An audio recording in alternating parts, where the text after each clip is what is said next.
Dear student, you are most welcome to our educational channel mechanical Pandit और मैं आपके प्यारे पांडे सर। आज हम सब बात करने वाले हैं डैम्प्ड फ्री वाइब्रेशन। एक्चुअली जब हमने वाइब्रेशन पढ़ाया था तो वाइब्रेशन के अंदर दो मेन हमने टाइप्स बताए थे, free vibration and forced vibration. देखिए, फ्री वाइब्रेशन क्या होता है, जहां पर एक बार आप फोर्स लगा करके छोड़ दिए, फिर वो धीरे धीरे इक्विलिब्रियम पोजीशन पे आ जाएगा, तो उसको हम फ्री वाइब्रेशन बोलते हैं। और forced vibration, that means you are continuously applying the force.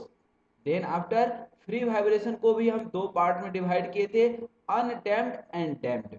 देखिए, अभी तक डैम्प्ड वाइब्रेशन का या डैम्पिंग का कॉन्सेप्ट क्लियर हो गया होगा। नहीं हुआ है तो आज फिर से एक बार बताते हैं कि देखिए, ये डैम्पर्स हैं, ये जो आप देख रहे हैं यहाँ पर, दिस इज द डैम्पर। तो इस डैम्पर की जो है काम क्या है, टू ऑफर द रेजिस्टेंस।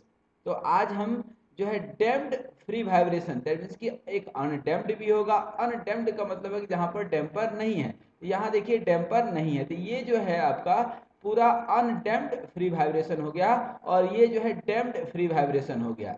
तो आज जो है हमारा टॉपिक है डैम्प्ड फ्री वाइब्रेशन। तो ये डैम्प्ड फ्री वाइब्रेशन के बारे में हम लोग पढ़ेंगे, साथ में ही हम कॉन्सेप्ट ऑफ वाइब्रेशन के साथ अभी अभी शुरू करेंगे।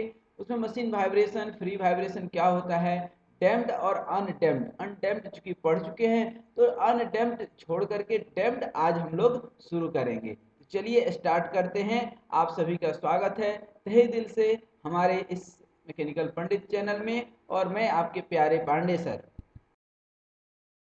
हम लोग डैम्प्ड फ्री वाइब्रेशन के अंदर कंटेंट्स देखेंगे, और अभी ही नहीं, अभी तो सिर्फ एक समरी हम लोग देखेंगे, लेकिन आने वाले, जैसे कि ये लेक्चर 25 है, लेक्चर 40 तक, दैट मीन्स कि आने वाले 15 से 20 लेक्चर में और तो और कुछ न्यूमेरिकल के हेल्प से ये सारे टॉपिक्स हम लोग पढ़ेंगे।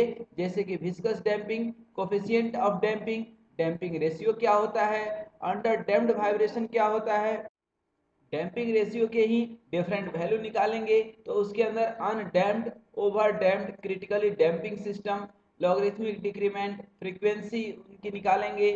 फिर डैम्पिंग के टाइप्स में हम लोग देखेंगे विस्कस डैम्पिंग, कूलम डैम्पिंग, और इसमें structural damping, solid damping, slip and interfacial damping, उनका डीके रेट, फ्रीक्वेंसी निकालना, ये सारे टॉपिक्स हम लोग वन बाय वन अगले 15 से 20 लेक्चर में जो है देखेंगे।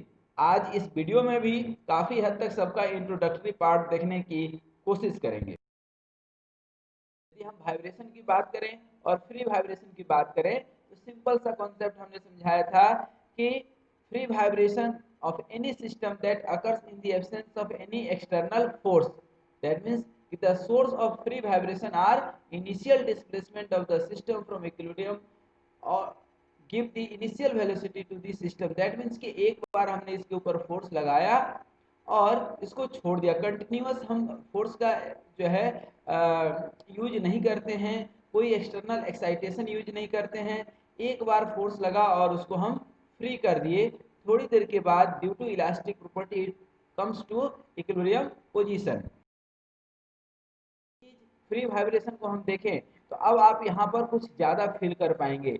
एक ब्रिज है, यहाँ पे ट्रक गया और फिर दूसरी ट्रक नहीं गई लगातार, कंटिन्यूअस यदि यहाँ पर जो है source of the applied force है, एक्सटर्नल फोर्स है, तब तो ठीक है, अदरवाइज एक बार गया तो ये वाइब्रेट होगा और फिर धीरे धीरे इक्विलिब्रियम पोजीशन पे आएगा। जैसे ये बीम है, एक बार आपने इसको जो है बेंड कर दिया, उसके बाद छोड़ दिया, तो due to elastic property it will vibrate, elastic energy धीरे धीरे काइनेटिक एनर्जी में कन्वर्ट हो जाएगा, फिर इक्विलिब्रियम पोजीशन पे आ जाएगा। ठीक उसी तरह से आपका ये स्प्रिंग है, तो ये जो है फ्री वाइब्रेशन का एग्जाम्पल है। अब इसमें हम डैम्पिंग कैसे समझेंगे, तो अब नेक्स्ट स्लाइड देखिए। अब यहाँ पर डैम्पर का कॉन्सेप्ट क्या है, डैम्पर का कॉन्सेप्ट अब आप सिंपल से समझिए, इस स्प्रिंग तो था ही था, अब हम डैम्पर यूज कर दिए। डैम्पर मतलब शॉक एब्जॉर्बर, शॉक एब्जॉर्बर का कॉन्सेप्ट हम बता चुके हैं पिछले कई सारे लेक्चर में। तो अब मुझे नहीं लगता है कि यहाँ पर लेक्चर नंबर 25, इसके पहले दैट मीन्स की 24 थ्योरी लेक्चर और मोर देन 50 न्यूमेरिकल्स हम डिस्कस कर चुके हैं। तो डैम्पर का कॉन्सेप्ट क्लियर हो गया होगा। फिर भी हम आपको बता दें, इसके अंदर विस्कस लिक्विड यूज करते हैं, विस्कस फ्लूइड यूज करते हैं, and with that help we offer the resistance to the external applied force, and henceforth we use shock absorber as a damper. That means कि यदि damping है तो वहाँ पर जो है स्प्रिंग रहेगा ही रहेगा, और जो है हो सकता है कि सिर्फ डैम्पर रहे, बट ऐसा बहुत कम जगह होता है, जनरली स्प्रिंग रहता है। तो यहाँ पर देखिए स्प्रिंग भी है, डैम्पर भी है, और मास तो लगेगा ही लगेगा। तो अब जो है डैम्पिंग है क्या, कोई पूछता है कि बेसिकली व्हाट इज डैम्पिंग। तो damping is the resistance offered by a body to the motion of any vibratory system, है ना। It is the resistance offered by a body to the motion of a vibratory system. That means the resistance may be applied by a liquid, solid, ठीक ना, internally, externally. कोई जरूरी नहीं है कि हमेशा लिक्विड रहे ही, जैसे बीम आपने देखा, ठीक ना, due to elastic property it is vibrating, ठीक ना। The motion of the car in the water is resisted by water itself. That means यदि आप पानी में कभी गाड़ी चलाएं तो wheels of the car are put to some resistance, friction, because of the road surface while moving on it. Because of this resistance, vibration जो है come out या die out over a few cycle of motion, ठीक है। तो mass stiffness, mass, spring stiffness, and damping are the main elements of the vibrating parts. Out of these three, the first two are the inherent properties like mass and spring. ये तो रहेगा ही रहेगा। Damper रह सकता है, नहीं रह सकता है। रहेगा तो डैम्प्ड फ्री वाइब्रेशन बोलेंगे, और डैम्पर नहीं रहेगा तो अनडैम्प्ड बोलेंगे। तो अनडैम्प्ड ही अभी तक हम लोग पढ़े हैं, ठीक ना। अब जैसे if the value of the damping is very small in the mechanical system, then it can be negligible. It will have the negligible influence on the natural frequency of the system, and henceforth it can be neglected, ठीक ना। And what do I can say, the main advantage of providing damping in a mechanical system is just to control the amplitude of the vibration, of the vibration पढ़ेंगे, ठीक ना, उसको भी हम लोग देखेंगे। और जो है जब हम मैकेनिकल सिस्टम में डैम्पिंग प्रोवाइड करते हैं तो हम लोग बेसिकली एम्पलीट्यूड को कंट्रोल करते हैं।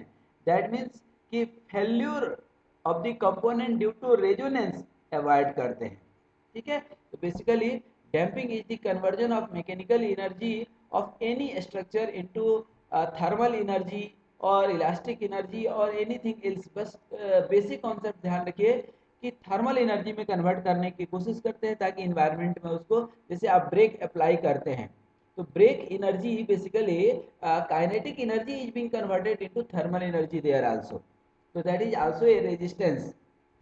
अब जो है the amount of energy dissipated is a measure of the structures damping level.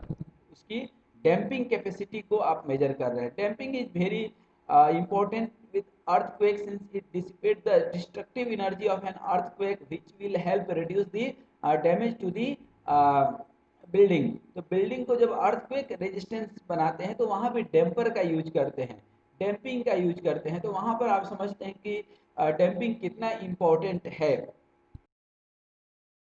देखिए डैम्पिंग का जब हम इम्पोर्टेंस समझ चुके हैं, तो अब आ जाए हम कि देखें कि वाइब्रेशन के कितने एलिमेंट है। तो वाइब्रेशन के 3 एलिमेंट अभी हमने देखा, क्या, स्प्रिंग हमने देखा, डैम्पर देखा, और मास देखा। अब ध्यान दीजिए, अब यहाँ पर भी हमने सब कुछ जो है दिखाया है, और ये भी दिखाया है हमने कि जब आप इसको स्ट्रेच कर देंगे, ठीक ना, और फ्री कर देंगे तो थोड़ी देर के बाद ये इक्विलिब्रियम पोजीशन पे आ जाएगा। इक्विलिब्रियम पोजीशन पे आने के पहले इसका जो है टू एंड फ्रो मोशन होगा, टू एंड फ्रो मोशन होगा। दैट मीन्स कि there will be amplitude either in up and down direction, ठीक है। और स्प्रिंग की यदि आप बात करें एलिमेंट्स की, तो spring is defined by it's displacement, damper is being defined with its velocity, and acceleration is defined with the, that means कि mass is defined by the acceleration in terms of the force, ठीक है। अब देखिए मास के पास अपना मास ही रहेगा, और spring के पास अपनी स्टिफनेस रहेगी, और ये डैम्पर के पास अपनी डैम्पिंग कोफिशिएंट रहेगी। तो अब यहाँ पर आप समझ सकते हैं किस तरह से हम यहाँ पर समझाने की कोशिश की है। इसको एक आध लेक्चर में, लेक्चर नंबर 10 में भी हमने समझाया था कि यहाँ पर अब आप देख सकते हैं थोड़ा सा क्या देख सकते हैं कि यहाँ पर आप देखेंगे यदि ध्यान से, तो स्प्रिंग जो है आपका, तो ये स्प्रिंग जो है डैम्पर डिस्प्लेसमेंट के साथ, और डिस्प्लेसमेंट डिफाइन होता है स्प्रिंग स्टिफनेस के साथ। तो फोर्स आप कैसे निकालेंगे, यहाँ पर आपने फोर्स निकाला है, force equal to spring stiffness into displacement, ठीक है। यदि x डिस्प्लेसमेंट है तो k x होगा, यहाँ d डिस्प्लेसमेंट हमने लिखा है तो d डिस्प्लेसमेंट हो गया। उसी तरह से डैम्पर, अब डैम्पर की यदि बात करें तो डैम्पर किसके साथ अटैच्ड है, देखिए यहाँ पर डैम्पर जा रहा है किसके साथ, यहाँ पर वेलोसिटी के साथ, और डैम्पर के साथ वेलोसिटी का मतलब क्या हो गया, यहाँ पर force equal to damping coefficient into velocity, ठीक है। तो यहाँ पर ये वेलोसिटी के साथ हो गया, ठीक है। अब बात आती है किसकी, मास की। अब मास की तो सोचने की जरूरत नहीं है दोस्तों, देखिए यहाँ पर मास जो है आपका, ठीक है ना, मास किसके साथ जा रहा है, एक्सेलरेशन के साथ, और force equal to mass into acceleration. अब यहाँ पर आप देख सकते हैं कि ये आपका क्या हो गया, मास इनटू एक्सेलरेशन, ठीक है। यहाँ पर ये क्या हो गया आपका, ठीक है ना, ध्यान दीजिएगा, अलग अलग जो है हम कलर से आपको दिखा देते हैं ताकि आपको क्लियर रहे। ये डैम्पिंग कोफिशिएंट इनटू वेलोसिटी, और यहीं पर हम क्या दिखा सकते हैं आपको, ये force equal to spring stiffness into displacement, ठीक है। तो ये तीन पार्ट हो गया है आपका, देखिए अब यहाँ तक में कोई कहीं डाउट नहीं होना चाहिए, ठीक है। अब इन दोनों को बैलेंस करेगा कौन, मास, या तीनों मिला करके टोटल सिस्टम आपकी क्या होनी चाहिए, इक्विलिब्रियम में होनी चाहिए, ठीक है। यहाँ तक कोई डाउट, कोई डाउट नहीं सर। अब हम लोग आगे बढ़े, टाइप्स ऑफ द डैम्पिंग देख लें। एक होता है विस्कस डैम्पिंग, अब इसको हम डिटेल में, ठीक है ना, एक एक सेपरेट लेक्चर में हम डिस्कस करेंगे। Viscous damping, Coulomb damping, solid damping या dry friction, sorry hysteric damping and slip damping. Viscous damping क्या होता है कि damping force is proportional to the velocity of the vibrating body in a fluid, that means viscous damping में viscous fluid use करते हैं such as air, water, gas and oil, ठीक है। Coulomb damping या ड्राई फ्रिक्शन में damping force is constant in magnitude but opposite in direction to that of the motion of the vibrating body between the dry surface. जहां surface dry होगा, liquid का कोई contact नहीं होगा, तो उसको हम लोग ड्राई फ्रिक्शन बोलते हैं। सॉलिड डैम्पिंग में क्या बोलते हैं, एनर्जी इज एब्जॉर्ब और dissipated by material during deformation due to friction between internal plates. Internal plates का मतलब क्या होता है, यहाँ पर बता सकते हैं, बताइए कोई। इंटरनल का मतलब होता है कि जैसे ये आपका कोई बीम हो गया, क्या हो गया, बीम हो गया। ये कौन सा बीम है दोस्तों, कैंटिलीवर बीम, ठीक है। अब ये कैंटिलीवर बीम हो गया, ठीक ना। अब इसके ऊपर आप यहाँ लोड लगा दिए, ठीक ना। अब ये लोड लगाएंगे, और फिर लोड लगा करके जैसे आप उछले एक बार और छोड़ दिए, तो ये क्या होगा, ऊपर नीचे वाइब्रेट करते रहेगा, और वाइब्रेट करने के बाद थोड़ी देर के बाद ये रुक जाएगा, ठीक है ना, इक्विलिब्रियम पोजीशन पे आ जाएगा। तो जो इसके इंटरनल प्लेन्स हैं उसके चलते वाइब्रेशन हो रहा है, इलास्टिक सरफेस जो है उसके चलते, ठीक है। और चौथा है हमारा स्लीप और इंटरफेशियल डैम्पिंग। स्लीप और इंटरफेशियल डैम्पिंग क्या होता है कि energy of vibration is being dissipated by microscopic slip on the interfaces of the machine parts in contact under fluctuating loads। अब ये चीज जो है आप मशीन डिजाइन में भी पढ़े होंगे, माइक्रोस्कोपिक स्ट्रक्चर, या मटेरियल में पढ़े होंगे, मटेरियल साइंस में, जैसे कोटिंग करते हैं या डेंटिंग पेंटिंग करते हैं, दैट कम्स अंडर स्लिप और इंटरफेशियल डैम्पिंग। जैसे किसी का चेहरा बहुत स्मूथ है, किसी का रुखड़ा है, तो वो सब स्लिप में आता है, जहाँ पे सरफेस बहुत अच्छा, ये तो याद होगा कि कभी बारिश में आप स्लिप किए हो। स्लिप कहाँ करेंगे, जमीन पे, कब, जब सरफेस बहुत चिकना हो जाए, ठीक है। तो उसी को हम लोग इंटरफेशियल डैम्पिंग बोलते हैं। एक सरफेस दूसरे सरफेस को प्रॉपर फ्रिक्शन जो है ऑफर नहीं करता है, तो दैट मीन्स वह चीज मशीन के अंदर भी हो सकता है, and that comes due to fluctuating load, ये ध्यान रखने वाली बात है। और यही फ्लक्चुएटिंग लोड के चलते माइक्रोस्कोपिक क्रैक इनिशिएट होता था, वही क्रैक इनिशिएट होकर के फ्रैक्चर में कन्वर्ट होता था, और फ्रैक्चर बाद में फटीग फेल्यूर में आ जाता था, और अल्टीमेटली पार्ट्स या कंपोनेंट जो भी होता था वह क्या होता था, डैमेज हो जाता था। यहाँ तक किसी को कोई डाउट? नो डाउट सर, आगे बढ़े। अब यदि हम बात कर ले थोड़ा सा विस्कस डैम्पिंग की, तो विस्कस डैम्पिंग दैट मीन्स कि शियर स्ट्रेस का कॉन्सेप्ट लगेगा। और शियर स्ट्रेस ये कहानी कहीं ना कहीं आपको याद आ रहा होगा, आप ये फ्लूइड मैकेनिक्स में पढ़े होंगे, थ्योरी ऑफ मशीन में कहीं सर आपको पढ़ाए होंगे, या स्ट्रेंथ ऑफ मटेरियल में या इंजीनियरिंग मैकेनिक्स में जहाँ भी पढ़ाए होंगे, ठीक ना। और कहीं नहीं पढ़े हैं तो 12th में तो पढ़े होंगे, बिना 12th किए तो बी करेंगे नहीं दोस्तों, ठीक है। तो अल्टीमेटली ये हमारा कॉन्सेप्ट था, और इस कॉन्सेप्ट को हम फिर लेक्चर नंबर 26 में पढ़ाएंगे सेपरेट, ठीक है ना। तो वहां पर मैथमेटिकली इसको समझाएंगे। ये समझ लीजिए सिंपल सा कि एक लेयर दूसरे लेयर के बीच जो फ्रिक्शन ऑफर करता है उसको हम लोग बोलते हैं विस्कस फोर्स या विस्कोसिटी, ठीक है। और इसका फॉर्मूला होता है V equal to u y upon h. Y क्या है, जिस लेयर के ऊपर आप फ्रिक्शनल फोर्स निकाल रहे होंगे, ठीक ना। फ्रिक्शनल फोर्स मतलब विस्कस फोर्स, ठीक है। और जो है एच टोटल हाइट हो गया, ठीक है ना, जिस लेयर दो लेयर के बीच का डिस्टेंस। और जो है ये न्यू जो है ये क्या है, कोफिशिएंट ऑफ विस्कोसिटी हो गया। तो ये जो है rho density mu coefficient of viscosity हो गया। इस तरह से आप ये निकालेंगे तो F equal to c into भी, सी इंटू भी मतलब क्या, भी क्या है, वेलोसिटी। इसी को हम क्या लिख सकते हैं, म्यू ए अपॉन एच, ठीक है ना, म्यू ए अपॉन एच, ठीक है। तो इसी म्यू ए अपॉन एच की जगह पे क्या लिखे हैं, सी, ठीक है ना, क्या लिखे हैं, सी। सी क्या हो गया यहाँ पर, कोफिशिएंट ऑफ डैम्पिंग, याद रखिएगा कोफिशिएंट ऑफ डैम्पिंग। तो ये जरूरी नहीं है कि हमेशा आपको जो है ऐसा ही सिचुएशन मिले, ऐसा भी सिचुएशन मिल सकता है। तो वहां पर कुछ इस तरह से निकालते थे, ठीक है। तो कुल मिलाकर के फोर्स जब हम निकालेंगे तो सी इंटू बी, सी क्या है, कोफिशिएंट ऑफ डैम्पिंग। जस्ट पिछले स्लाइड में हमने अभी आपको बताया था कि damper is being defined with the help of damping coefficient C. Damping coefficient C से डिफाइन होता है। और जब फोर्स निकालते हैं, ठीक ना, फोर्स जब निकालते हैं, अब जब फोर्स निकालेंगे तो फोर्स क्या होता था हमारा, ठीक ना, सी इंटू भी, यही हम निकाले थे अभी, ठीक है ना। तो इसको अभी हम देखेंगे, ठीक है ना, डिटेल में देखेंगे, ठीक है। शियर स्ट्रेस ये आप पढ़ चुके हैं।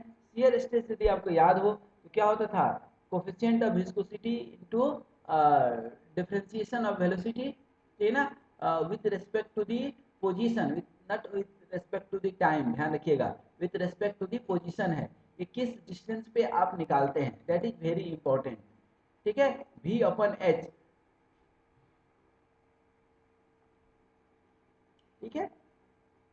और यहाँ पर ये शियर और रेजिस्टिंग फोर्स, ठीक है ना, तो ये भी कुछ आपको याद होगा। ये बेसिकली ये सब हम लोग यूज करते हैं कहाँ पर, डैम्पर में। अब इस पार्ट को भी बहुत अच्छे से समझिएगा, ये बहुत ही इंपॉर्टेंट है, बहुत ही इंपॉर्टेंट है, बहुत ही इंपॉर्टेंट है। मतलब इसकी न्यूमेरिकल जब एनालिसिस हम लोग पढ़ेंगे तो मैं ऑलरेडी VVI लिख दूंगा, वेरी वेरी इंपॉर्टेंट, ठीक है। तो ये equation for the damped vibration कैसे आया, तो अभी अभी हमने आपको समझाया था कि दोस्तों ये जो आपका स्प्रिंग है, ये जो स्प्रिंग है, स्प्रिंग डिफाइंड होता है अपने स्प्रिंग स्टिफनेस से, और स्प्रिंग स्टिफनेस को इंडिकेट करते हैं K से। और फोर्स कैलकुलेट करने के लिए उस स्प्रिंग स्टिफनेस को x से मल्टीप्लाई कर देते हैं यदि मास का डिस्प्लेसमेंट x है। तो x डिस्प्लेसमेंट है तो ये kx लिख सकते हैं, बिल्कुल लिख सकते हैं सर।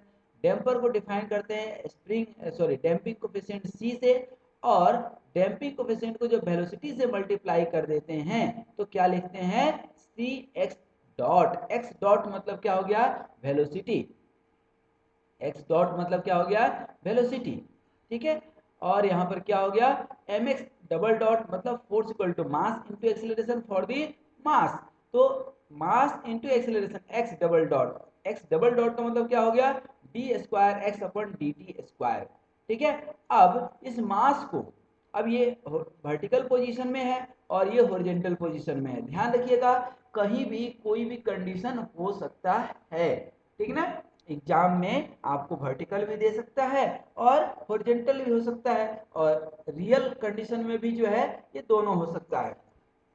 अब हम देखें ये मास क्या कर रहा है, वाइब्रेट कर रहा है, तो मास के ऊपर कितना फोर्स लगा, mx double dot, mx double dot, ठीक है। ये u की जगह पे x आप समझिएगा, ठीक है। और cu डॉट मतलब cx डॉट हो गया, और ku मतलब kx, ठीक है। अब इस इक्वेशन को बोलते हैं कैरेक्टरिस्टिक्स इक्वेशन। क्या बोलते हैं, characteristics equation for free damped vibration, for free damped vibration. अब यहाँ पर ध्यान देने वाली बात है कि ये फ्री डैम्प्ड वाइब्रेशन है, यदि फोर्स्ड रहता तो यहाँ जीरो नहीं होता, लेकिन अभी हम वो डिस्कस नहीं कर रहे हैं, अभी तो फ्री वाइब्रेशन की बात कर रहे हैं। फ्री वाइब्रेशन जब भी होगा इधर जीरो होगा, ठीक है। और ये तीनों फोर्स इक्विलिब्रियम स्टेट में होंगी और तीनों का सम जो है क्या होगा, जीरो होगा। दैट मीन्स कि net unbalanced force will be zero. अब ये क्या हो गया, डिफरेंशियल इक्वेशन हो गया आपका।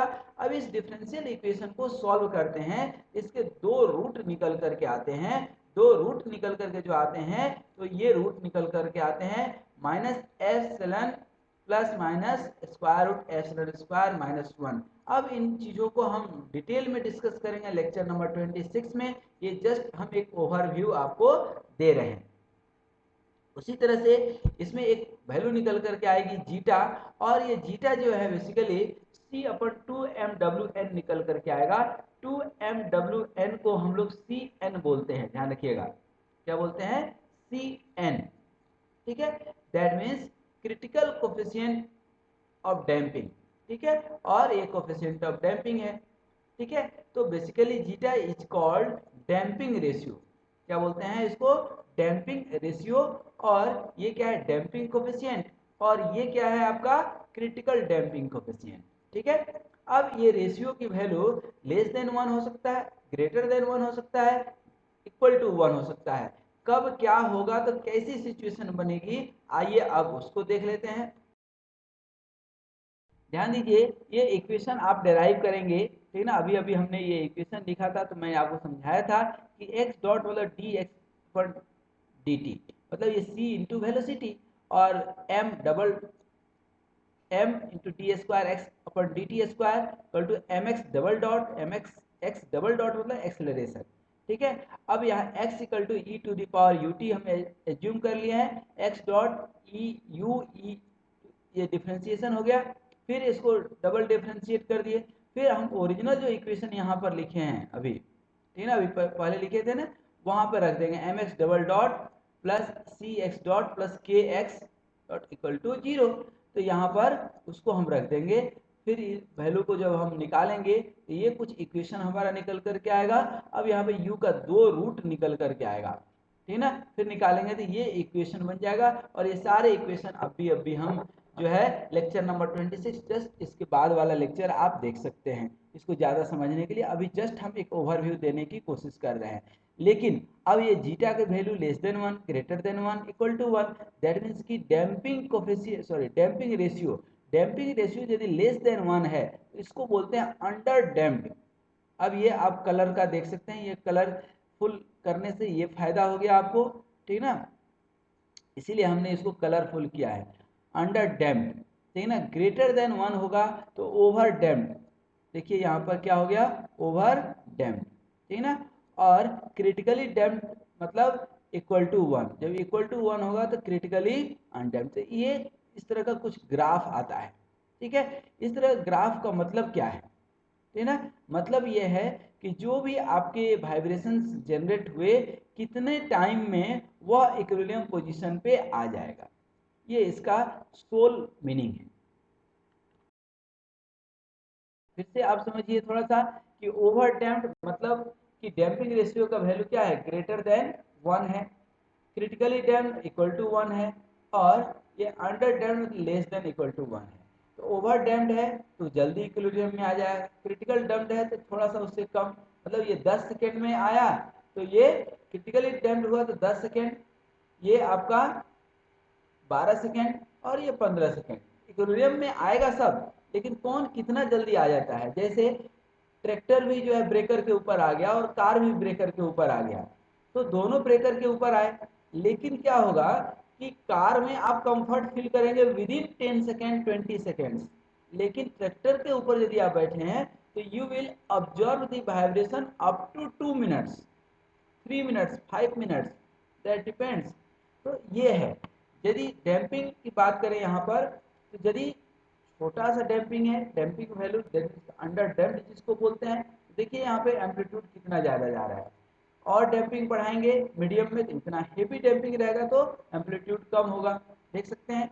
तो कुल मिलाकर के पूरी की पूरी जो कहानी है हमारी एम्पलीट्यूड की है।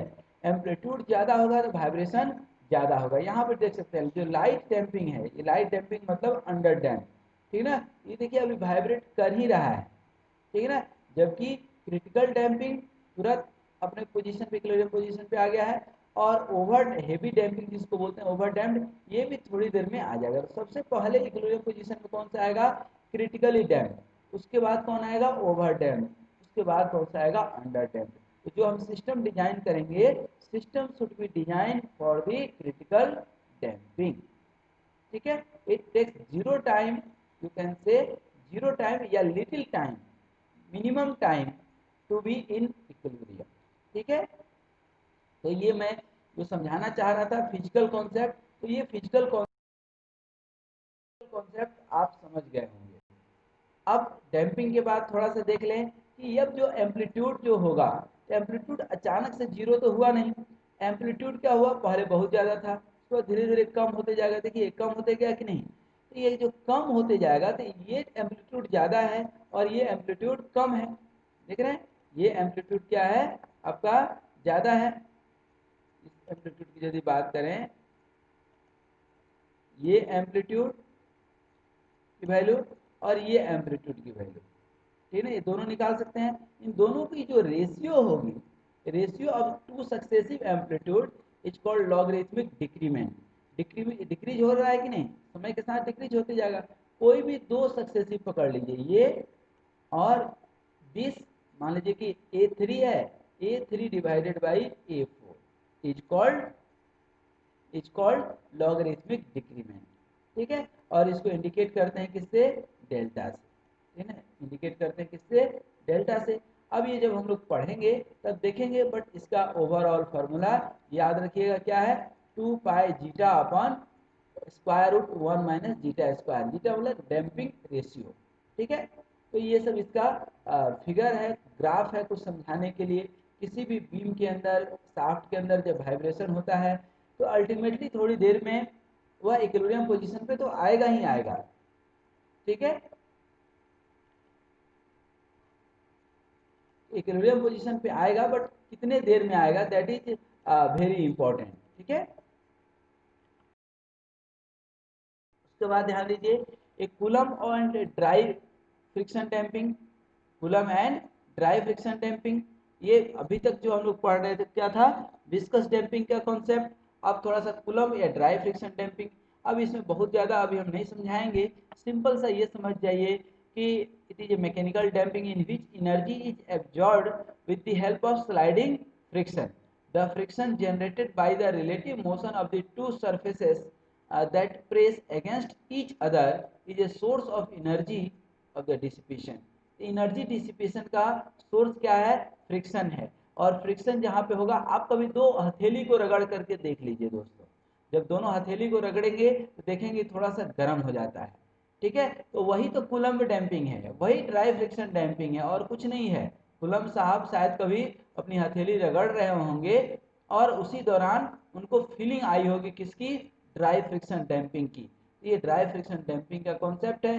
अब देखिए यहाँ ड्राई फ्रिक्शन, ये तो आपका स्प्रिंग है, कोई दिक्कत नहीं, लेकिन यहाँ पर देखिए ये जो कॉन्टैक्ट बना रहा है नीचे, तो ये है बेसिकली ड्राई फ्रिक्शन डैम्पिंग। यहाँ पर ये मास कहीं ना कहीं तो रखा हुआ होगा ना, कि लटका हुआ रहेगा? लटका हुआ तो रहेगा नहीं, ठीक ना, ये अटका हुआ रहेगा। ये अटका कहाँ पे है? किसी न किसी ऑब्जेक्ट के ऊपर अटका हुआ है।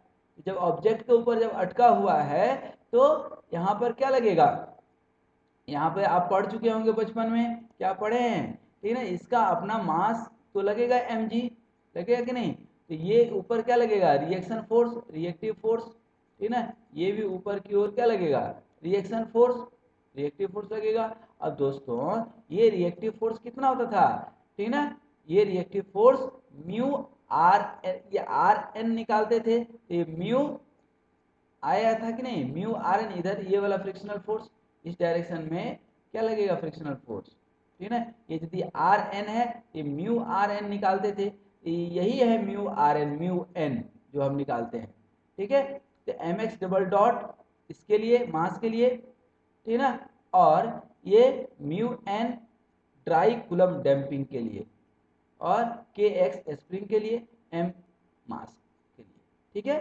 तो आई थिंक ये हुआ आपका coulomb and dry friction damping. इसका भी एक सेपरेट वीडियो हम बना करके आपको पढ़ाएंगे मैथमेटिकली, लेक्चर नंबर 27 में।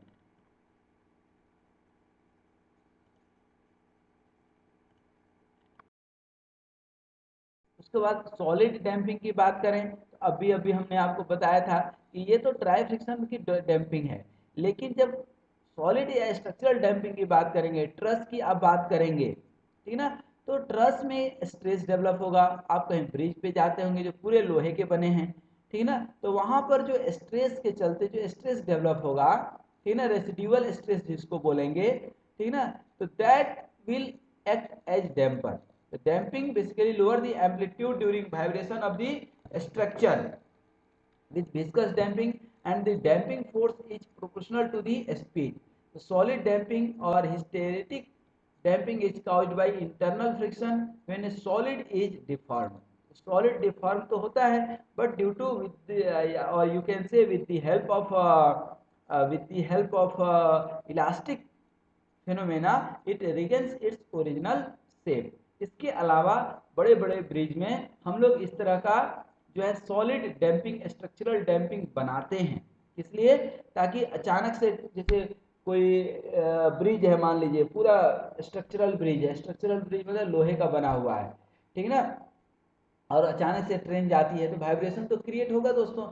उस वाइब्रेशन को एब्जॉर्ब करने के लिए हम लोग इस तरह का इंस्ट्रूमेंट बनाते हैं, ठीक है, और किस तरह से ये एनर्जी एब्जॉर्ब करता है, फिर धीरे धीरे एनर्जी रिलीज करेगा, ठीक है ना। और ये जो है आपका स्ट्रक्चरल स्टिफनेस जो आपका स्प्रिंग का इंडिकेट कर रहा है, सॉलिड डैम्पिंग, और इसके अंदर जो है gas film, gas gap expansion और ये सब चीज़ें बनाते हैं, ठीक है ना, एक्साइटेशन फोर्स और ये सब लगाते हैं, ठीक है ना। तो ये आपका क्या था, सॉलिड या स्ट्रक्चरल डैम्पिंग, ठीक है ना। तो ये कई जगह काम आता है बेसिकली स्ट्रक्चरल डैम्पिंग, जी basically inherent characteristics of the solid material you can say, and the resistance is offered by the elastic properties from within the body. There is intermolecular friction in the structure which opposes its movement, and the magnitude of this damping is very small as compared to other damping like viscous damping. And the experiment which has been shown that elastic material for loading and unloading condition, a loop is formed and that is called hysteresis loop, or you can say stress strain curve, stress and strain curve, और इसी को hysteresis जो है loop भी hysteresis loop बोलते हैं, ठीक है। और the area of this loop is the amount of energy dissipated in one cycle during vibration. This type of damping is sometimes known as hysteresis damping due to hysteresis loop. इस loop के चलते ही इसको hysteresis damping भी बोलते हैं। And it has been observed that the function of frequency is proportional to the square of the amplitude of the vibration. That means friction is directly proportional to the square of the amplitude of vibration. तो इसको याद रखिएगा, बाद बाकी इसका भी detail हम पढ़ाएंगे। लास्ट हमारा है स्लिप और इंटरफेशियल डैम्पिंग। तो स्लिप और इंटरफेशियल जो है डैम्पिंग भी due to intermolecular structure of the material होता है, ठीक ना, क्रॉस सेक्शन या मल्टी लेयर जो कंपोजिट मटेरियल्स होते हैं, ठीक ना। तो अब यहाँ पर आप देख सकते हैं कि damping inherent in a structure is that damping which occurs in the structure joints due to interfacial slip. Interfacial that means कि इसके अंदर के ही जो फेस हैं, अलग अलग जो है कंपोजिट जो मटेरियल्स हैं, ठीक है ना, beam like structure, plate, framework, ठीक है ना, and the machine element are connected through various, यदि मशीन की बात करें तो machine element itself are connected through various type of the joint, ठीक है ना, चाहे वो परमानेंट ज्वाइन हो, सेमी परमानेंट ज्वाइन हो, टेम्पोररी ज्वाइंट हो। Microscopic slip occurs on the interface of the machine element which is the responsible for the dissipation of vibrational energy when the interface of machine elements or parts in contact are under fluctuating loads. The amount of damping depends on the surface roughness of the contact parts, contact pressure, and the amplitude of the vibration. You know, if there is a large amplitude, then there may be large contact pressure also. So the energy dissipated per cycle depends upon the coefficient of friction and the pressure at the contacting parts and amplitude. There is an optimum value of pressure for which the energy is being dissipated is maximum. This value is different for different amplitude, and larger the energy dissipation, larger the amplitude generally. That we say if the amplitude is more, then it is possible that the frequency will be more. So this is the concept of interfacial damping. Now come just to see the comparison of viscous and Coulomb damping. The viscous and Coulomb damping that we can observe, this is the friction force between viscous fluid, and this is the friction between dry surface. है ना, this is viscous damping, and hysteretic damping, that is called dry solid damping. तो ये कई बार जो है हमने जो चार डैम्पिंग पढ़े, कौन कौन से, interfacial damping, structural damping, solid damping, and जो है dry friction damping and viscous damping. तो ये जो चारों हम लोग viscous damping, Coulomb damping, solid damping and interfacial damping, इनके बीच कंपैरिजन पूछे जाते हैं। तो इस कंपैरिजन को थोड़ा सा याद रखना जरूरी है आपको, ठीक है। ये थ्योरेटिकल भी हमने दे दिया है, तो आप वीडियो को पॉज करके थोड़ा सा इसको देख सकते हैं कि विस्कस डैम्पिंग में क्या होता है। In case of viscous damping the ratio of two successive amplitude, अब ratio of the amplitude is called logarithmic decrement, याद रखिएगा। तो was constant and envelope the maxima of the displacement time curve was exponential curve. यहाँ पे Coulomb damping में two successive amplitude is constant and envelope the maximum displacement time curve is straight line. तो कुल मिलाकर के ये straight line है, ध्यान रखिएगा। ये क्या है आपका स्ट्रेट लाइन कर्व है, और ये क्या होता है एक्सपोनेंशियल कर्व होता है, इतना में अब याद रखिएगा, ठीक ना। उसी तरह से यदि हम बात करें किसकी, in viscous damping the system once disturb from mean equilibrium position, then finally it comes to rest in equilibrium position only, and theoretically it takes a infinite time, ठीक है। एंड जो है यहाँ की यदि बात करें तो ये इक्विलिब्रियम पोजीशन पे आ जाता है क्योंकि वहाँ फ्रिक्शन होता है, बट जो है अमाउंट ऑफ फ्रिक्शन जो प्रेजेंट होता है that is being converted into thermal energy, ठीक है। यहाँ पर विस्कस डैम्पिंग में damping force is proportional to the velocity, और यहाँ पर जो है coefficient of friction play the role, coefficient of friction play the role. यहाँ पर विस्कस डैम्पिंग में क्या होता है कि oscillate about the mean position, same mean position. यहाँ पर मीन पोजीशन गेट्स चेंज, ठीक है ना, mean position about which mass oscillate varies with each half cycle. That means कहें तो मीन पोजीशन यहाँ पर जो है फिक्स ही नहीं रहता है, ठीक है।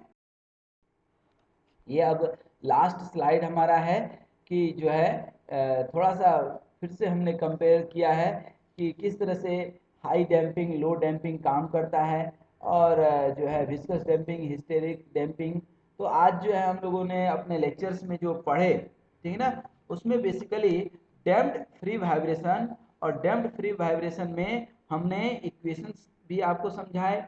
उस इक्वेशन को फर्दर हम लोग पढ़ेंगे सेपरेट लेक्चर में, कैसे इक्वेशन निकालते हैं, और टाइप्स ऑफ डैम्पिंग बताए, लॉगरिथमिक डिक्रीमेंट बताए और डैम्पिंग के आपस में कंपैरिजन बताए। जो सबसे इम्पोर्टेंट पार्ट है इस वीडियो का वह सिर्फ इतना सा है हमारा कि हमने यहाँ फ्री वाइब्रेशन के कॉन्सेप्ट समझे with the help of animation. क्योंकि जब देखिए आप देखते होंगे कि हमारे ज़्यादातर वीडियो जो है आपके मैनुअल हैं, मैं हाथ से ही लिख करके पढ़ाता हूँ, बताता हूँ, और आप किसी भी वीडियो को देखेंगे तो एक्सेलेंट वीडियो है, एक्सेलेंट कंटेंट है, और लैंग्वेज भी मैं हिंदी इसलिए रखता हूँ ताकि हमारे जो है ज़्यादातर बच्चों के दिल में चीज़ें जो है समा सके। क्योंकि अंग्रेजी हमेशा पहले दिमाग में जाता है और दिमाग यदि उसको एब्जॉर्व कर पाया तो दिल तक जाता है, अदरवाइज दिल तक पहुंच ही नहीं पाता। और हिंदी, कि हम हिंदी भाषी हैं, हिंदी हमारी मातृभाषा है, हमारी राष्ट्रभाषा है, हमारी राजभाषा है, हमारी मदर टंग है, तो हम इन चीज़ों को बड़े आसानी से जो है ग्रेस्प कर पाते हैं। ठीक है, तो आज यहीं तक रुकेंगे और उम्मीद करते हैं कि आने वाले समय में आप उन वीडियोज को भी बहुत अच्छे से। तो आज यहीं तक। Thank you very much for watching this video and be very careful कि आप इसके प्लेलिस्ट में जाए, मैकेनिकल वाइब्रेशन के प्लेलिस्ट में जाइए और वहाँ पर जो है आप देख सकते हैं। लगभग काफ़ी सारे वीडियो हैं और सब सीक्वेंस में हैं। इन सारे वीडियोज को देखिए, लाइक कीजिए, सब्सक्राइब कीजिए, चैनल को थोड़ा सा प्रमोट कीजिए और कर भला तो हो भला। ठीक है, दैट मीन्स कि आप अपने दोस्तों के साथ भी शेयर कीजिए, उनको मोटिवेट कीजिए इस चैनल को देखने के लिए, इस वीडियो को देखने के लिए, ताकि उनका भी कॉन्सेप्ट क्लियर हो सके और एक जिम्मेदार नागरिक बन सके।